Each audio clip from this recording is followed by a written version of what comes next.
Grand గాలా ఈ ఫిబ్రవరి 23న ఉదయం 10 గంటల నుండి మాదాపూర్ ఎన్ కన్వెన్షన్ లో. Tickets available on book my show Paytm.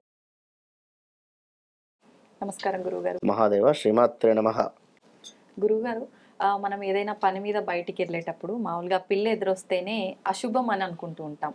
అలాంటిది ఒక్కొక్కసారి అన్ఎక్స్పెక్టెడ్గా మనం వెళ్తుంటే వెహికల్స్ పైన వెళ్తుంటే అలా ఒక్కొక్కసారి వెహికల్స్ కింద పడి పిల్లులు కుక్కలు ఇలాంటివి చనిపోవడం అనేది జరుగుతూ ఉంటుంది. అలా జరిగినప్పుడు అంటే మనకి ఏమైనా అశుభం కలగబోతుంది అని సంకేతమే అంటారా గురువుగారు?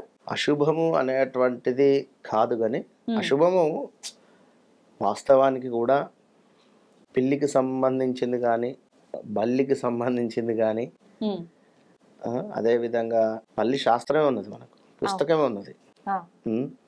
చీమలకు సంబంధించింది కానీ ఇవన్నీ ఒక్కొక్కటి ఒక్కొక్క ఎపిసోడ్స్ అయితే వాస్తవానికి కూడా. కనుక పిల్లికి సంబంధించింది అంటే అనుకోకుండా జరిగింది అని అనుకుందాం.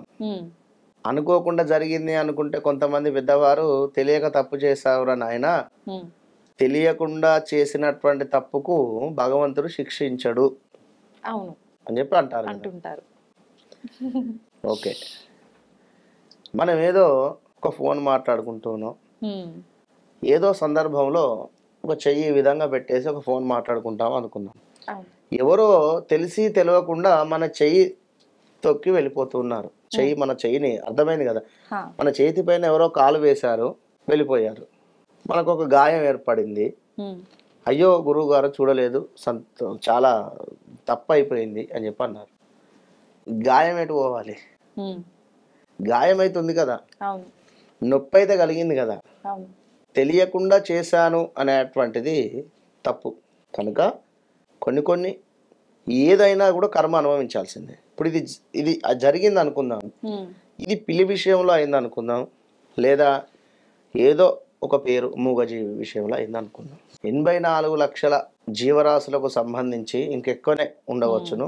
84 లక్షల జీవరాశులలో ఏ జీవి ఆహారంగా ఉండాలి, అదేవిధంగా ఎవరు ఎలాంటి ఆహార నియమాలు ఉండాలి, బల్లికి ఆహారం ఏది, పిల్లికి ఆహారం ఏది, ఇట్లా ప్రతిదానికి ప్రత్యామ్నాయం ఏదైతే భగవంతుడు సృష్టించి పెట్టి ఉన్నాడో అయిపోయింది. ఇక్కడ ఇప్పుడున్నటువంటి మానవులు కూడా ఇక కొత్త రకాలైనటువంటి పేర్లకు సంబంధించినవి కూడా భుజించడం జరుగుతున్నది. వారి కర్మ, అది వారి ఇష్టము. తప్పకుండా కర్మ అనేటువంటిది అనుభవించాల్సిందే, ఈ జన్మలో కాకుండా మరొక జన్మలో. అసలు పిల్లి విషయం దగ్గరకు వచ్చినట్టయితే ఎన్నో తప్పులు చేసి మానవుడు కానీ మానవ జన్మనే ఎన్నో తప్పులు అంటే కొన్ని కోట్ల తప్పులు అనుకుందాం. తప్పులు చేసిన తర్వాత యమధర్మరాజు శిక్షను అమలు పరిచేటువంటి పరిస్థితిలో కూడా ఇన్ని తప్పులు చేసిన వారు ఆయన అసలు నీకు ఏమని శిక్ష విధించలేను నేను, వచ్చే జన్మలో పిల్లి జన్మ ఎత్తుపో అంటాడట. ఇది మనకు శాస్త్రంలో చెప్తూ ఉన్నారు. అంటే అర్థం చేసుకోండి, ఇక్కడ ఎన్నో తప్పులు చేస్తే కానీ పిల్లి జన్మ రాదట. అలాంటి పిల్లిని మీరు అన్ఎక్స్పెక్టెడ్గా చంపితే పరిస్థితి ఏంది? అయ్యి ఒక్కసారి అర్థం చేసుకోండి. అప్పుడు ఆన్ ది స్పాట్ ఏ పని మీద అయితే వెళుతున్నారో ఆ పనిని మీరు వదులుకుంటారో, లేదా రేపు అని చెప్పి నియమం పెట్టుకుంటారు. ఆ రోజు జరిగిపోయినటువంటి నక్షత్రం ఏంది అన్నది చూసుకోవాలి. అన్ఎక్స్పెక్టెడ్గా జరిగిపోయింది, ఒక్క 2 నిమిషాలు మనస్సాక్షి అనేటువంటిది ఉంటుంది అంతరాత్మకు. ఒకసారి బాధన సంతోషమో దానికే అంతరాత్మకే ఒకసారి సారీ చెప్పుకుంటారా లేదా ఏం చెప్పుకుంటారో మీ ఇష్టం. అటు పిమ్మట ఆ యొక్క నక్షత్రం చూసుకొని చక్కగా అప్పటి నుండి మీరింటికి వచ్చి తలంటు స్నానం చేసి ఒక గుడికి వెళ్ళి కుదిరితే రుద్రాభిషేకము ఈశ్వరునికి. ఏమిటి స్వామి, ఏదో అన్ఎక్స్పెక్టెడ్, నేను కావాలని కాకుండా ఈ విధంగా జరిగింది, నన్ను దయచేసి క్షమించుము అని ఆ యొక్క భగవంతునికి సంకల్పం చేసుకోవాలి. ఒక ఫోన్ మన లక్షల మొబైల్ ఉంది, అందులో సిమ్ లేనిదైతే పనిచేయదు కదా. సిమ్ ఉన్నప్పటికీ కూడా నెట్వర్క్ ఉండాలి, ఒక నెంబర్ ఉండాలి కదా. అది ఉన్నప్పటికీ మీ నెంబరు ఎదుటివారి వద్ద ఉండాలి.